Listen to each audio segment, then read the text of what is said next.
Hello every one. ഇന്ന് ഡിന്നറിന് ഒരു egg മസാലയാണ് ഉണ്ടാക്കുന്നത്. ഒരു ഡിഫറെൻറ്റ് ടൈപ്പ് മസാല. അപ്പോൾ അത് എണ്ണ ചൂടാക്കി അതിലേക്ക് കുറച്ച് ജീരകം, കുറച്ച് പെരുംജീരകം ഇട്ട് കൊടുത്തിട്ടുണ്ട്. അത് ഒന്ന് മൂത്ത് വരുമ്പോൾ അതിലേക്ക് ഒരു സവാള, പിന്നെ കുറച്ച് വെളുത്തുള്ളി, ഇഞ്ചി, കരിവേപ്പില, പച്ചമുളക് ആഡ് ചെയ്ത് കൊടുക്കാം. നന്നായിട്ട് ഇതൊന്ന് വഴറ്റി കൊടുക്കാം. അപ്പോൾ നമ്മുടെ ഉള്ളിയൊക്കെ ഒന്ന് സോഫ്റ്റായിട്ട് വരുന്നവരെ ഒന്ന് വഴറ്റി കൊടുക്കാം. ഇത് ഒരു ഡിഫറെൻറ്റ് ടൈപ്പ്, അതായത് എഗ്ഗ് ബോയിൽ ചെയ്യാതെ തന്നെ ഉണ്ടാക്കുന്നത്.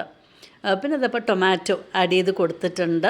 എന്നിട്ട് ടൊമാറ്റോ ഒന്ന് നന്നായിട്ടൊന്ന് വഴറ്റിയെടുക്കണം, ഒന്ന് സോഫ്റ്റായിട്ട് വരട്ടെ. നിങ്ങൾ ചിലപ്പോൾ ഉണ്ടാക്കുന്നതായിരിക്കും, പക്ഷെ ഞാനിത് ഫസ്റ്റ് ടൈം ട്രൈ ചെയ്യാണ്. നന്നായിട്ടും വന്നിട്ടുണ്ട്. പാകത്തിന് ഇതാ ഉപ്പും ആഡ് ചെയ്ത് കൊടുത്തു. നമ്മുടെ തക്കാളിക്ക് ഒന്ന് നന്നായിട്ടൊന്ന് സോഫ്റ്റായിട്ട് വരണം. എന്നതിന് ശേഷം നമുക്ക് മസാലകൾ ആഡ് ചെയ്ത് കൊടുക്കാം. ഇപ്പോൾ ആഡ് ചെയ്യാൻ പോകുന്നത് ഒരു 1/4 ടീസ്പൂൺ ടേമറിക് പൗഡർ, അതേപോലെ ഒരു 1/4 ടീസ്പൂൺ പെപ്പർ പൗഡർ, പിന്നെ ഒരു 1/4 ടീസ്പൂൺ ചില്ലി പൗഡർ. ഇതൊക്കെ എരിവിനനുസരിച്ചിട്ട് നമുക്ക് ആഡ് ചെയ്ത് കൊടുക്കാം. ചില്ലി പൗഡറും കുറച്ചാണ് ആഡ് ചെയ്തിരിക്കുന്നത്. പിന്നെ ആഡ് ചെയ്യാൻ പോകുന്നത് കൊറിയാൻഡർ പൗഡർ, അത് ഒരു 3/4 ടീസ്പൂൺ മതി. പിന്നെ കുറച്ച് ഗരം മസാലയും കൂടെ ആഡ് ചെയ്ത ശേഷം നമുക്ക് നന്നായിട്ട് വഴറ്റി കൊടുക്കാം. പച്ച മണമൊക്കെ പോകണം.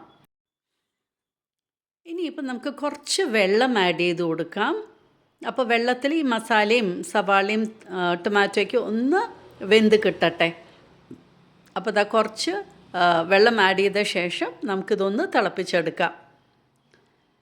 അപ്പോൾ നമ്മുടെ മസാലയൊക്കെ നന്നായിട്ടൊന്ന് വെള്ളത്തിൽ തിളച്ചതിന് ശേഷം ഇപ്പോൾ ഞാൻ 3 മുട്ടയാണ് എടുക്കാൻ പോകുന്നത്. അപ്പോൾ ഓരോ മുട്ടയും ഇങ്ങനെ ഉടച്ചെടുക്കുകയാണ്. ഉണ്ണി കഴിയുന്നതും പൊട്ടാതെ നോക്കുക, അതായത് അതിൻ്റെ യോക്ക്.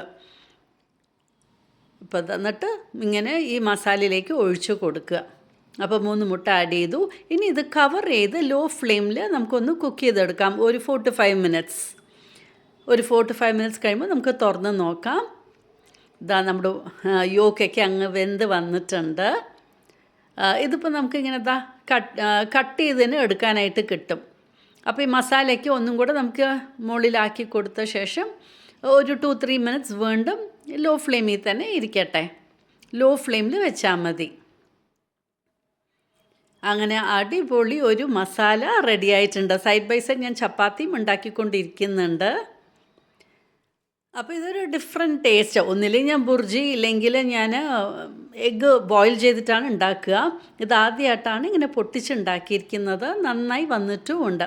അപ്പോൾ ഒന്ന് ട്രൈ ചെയ്ത് നോക്കൂ, നിങ്ങൾക്കും ഇഷ്ടമാകും. Thank you for watching my YouTube channel.